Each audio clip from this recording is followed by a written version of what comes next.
Over the past 18 months, we've all been affected by lockdowns, from separation from friends and family.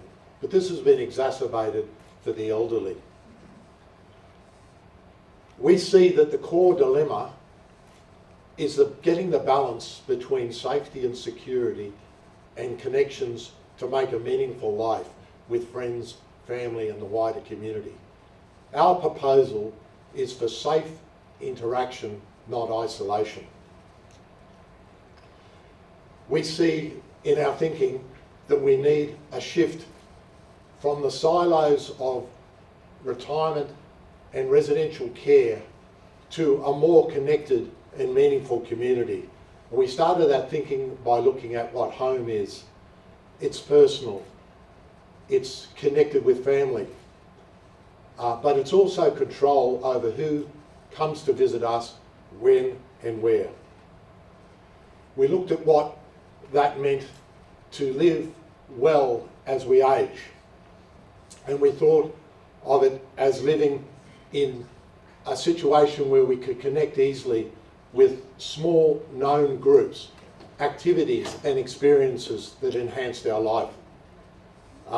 In other words, a village where we are known and we know.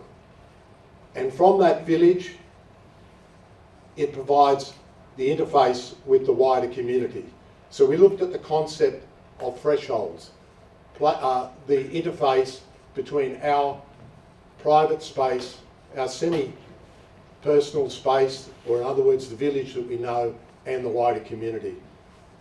And we looked at how to foster interaction with that community safely.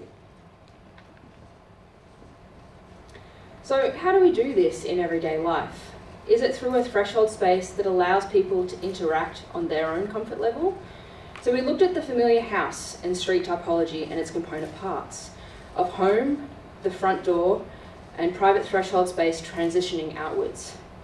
We think that this is applicable to the house scale and to a larger building village scale, where small households can be supported at a greater density, and the village or series of villages becomes the threshold to the wider community.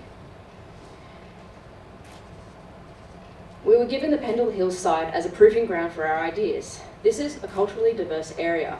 It is a curtilage green space, heritage listed buildings, and is adjacent a future high density residential development on the Bonds Mills site. Using this threshold strategy, we intend to use the curtilage green space to provide the interface between our village and the western side and the new Bonds site development and the wider community through a melting pot of activities where many different types of people blend together as one.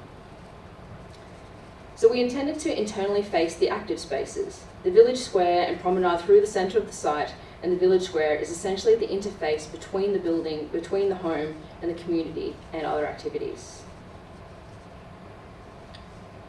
So we did this by providing connected houses on an elevated street connected to neighbours with ownership of private and semi-private spaces, whilst providing more centrally located household care options for ageing in place.